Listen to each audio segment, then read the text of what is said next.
As hurt and anger have swept across this country over the past week, we have also seen so many poignant moments amid the chaos.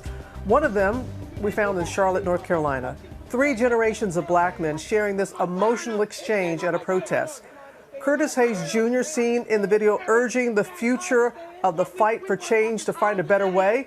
We're going to talk to Curtis in just a moment. First, take more look at that video.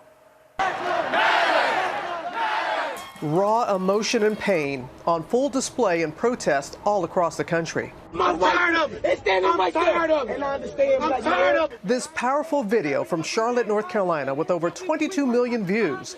It starts with a young black man attempting to calm down an angry protester. Always standing around for a kumbaya.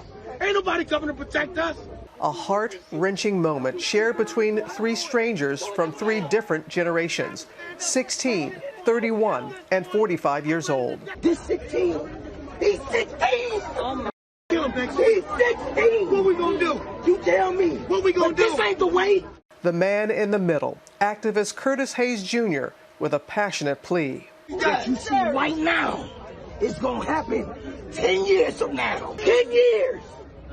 You're gonna be right here too. But he also got to. So what I need y'all to do right now at 16 is come up with a better way. Cause how we doing it, it ain't working.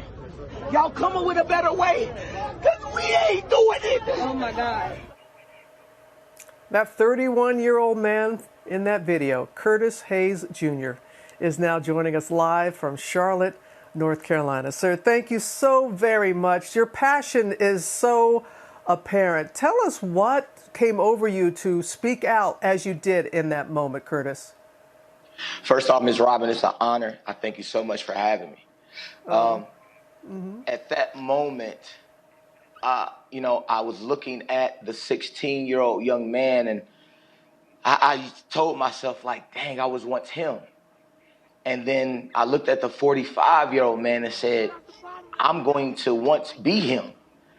And I just came over with so much emotion because at that moment, when I inserted myself, I understood that, wow, this is 3 generations that is out here that is protesting and fighting for the same equality and for the same change that my ancestors once did. So it just overwhelmed and overfilled my heart with anger and hurt and just frustration and confusion. So that's what happened at that moment.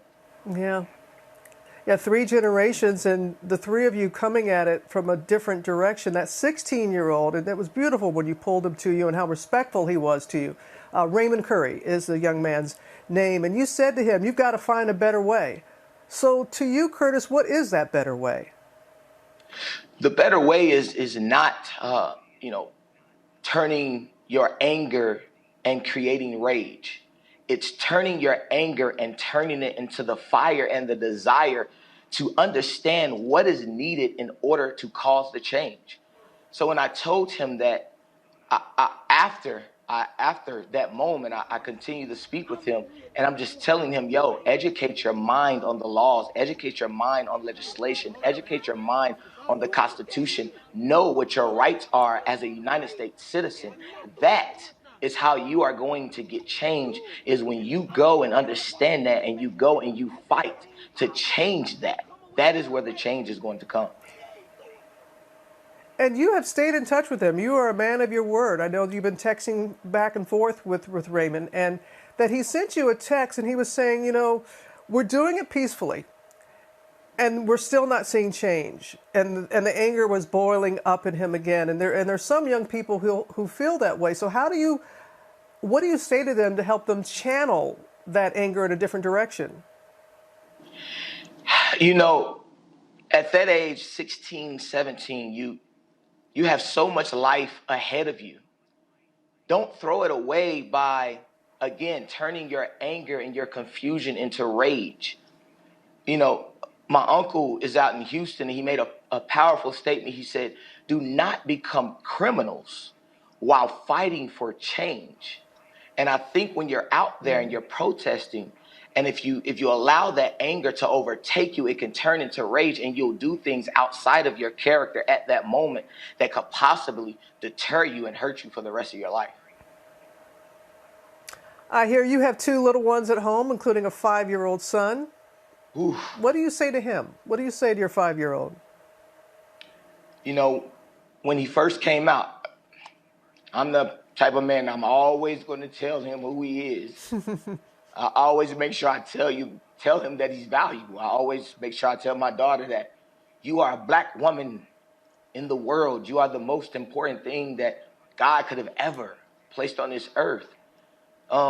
So, you know, when you have this conversation, you worry about like, dang, I don't want him to grow up and disobey the law. I don't want him to grow up and disobey the laws of the land. But at the same time, I have to tell him to continue to fight. Continue to fight at all times. Do not do it under chaos and in destruction, but do it the right way. Make them fear you. Make them feel you in your conviction, in your voice. Yes. I'm telling you, the pictures that we've been showing on screen, so precious with your children. And I know your 10-year-old daughter, she always worries about you. She wants you to stay safe when you're out there. We all do. You have a platform right here in Good Morning America. What is your message to people of all races right now, Curtis? So I have 2 messages, Miss Robin. The first one is that all across the board, we have to check our peers. And yes, I did say check our peers. Whether you're black or white, if you see your black peer that is getting out of hand, that is getting where they are causing chaos and ruckus in your movement, check them, because I'm going to check them. But I also send that message to my white peers, my white men, my white women. You have to check your colleagues. You have to check your peers. We are at a time where you have to step up and you have to check them. You know, the next one is we have to all continue to try to understand one another. If you do not understand me as a black man, if I do not understand you as a white man, we'll never have that dialogue where we can sit and say, wow, thank you, I understand you. And I will try to make a change within myself first, and then within my communities and my homes and my city and my states. And also challenge your city leaders. Challenge them. We have protests for change in all states across the nation. It is time for not only us to step us up as a black race and as a white race, but challenge every leader across every county, across every town, across every state, because it is time for them to take accountability. Because the United States of America is now becoming where we are unified as a people, and we will not back down because we won't change. And it starts with everyone from the lowest level all the way up to the highest. And everyone needs to hold everyone accountable at all times and make sure that we check each other at all times. And make sure that not only we do that, but love on each other at all times.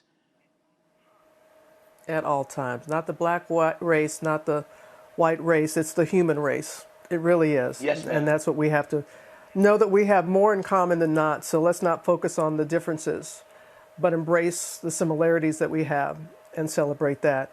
31 years old. All right. You're a wise man for 31. And I appreciate you for sharing your wisdom with us on this Wednesday. And very proud of you. Extremely proud of you. I'm very grateful to have you here on GMA. You take care, you and your family. Listen to your daughter. Listen to that little 10-year-old and your son as well. Yes, ma'am. Thank you, Ms. Robin. It's an honor. All right. You're very welcome. All right. Well, hey there, GMA fans. Robin Roberts here. Thanks for checking out our YouTube channel. Lots of great stuff here. So go on, click the subscribe button right over here to get more of awesome videos and content from GMA every day, anytime. We thank you for watching, and we'll see you in the morning on GMA.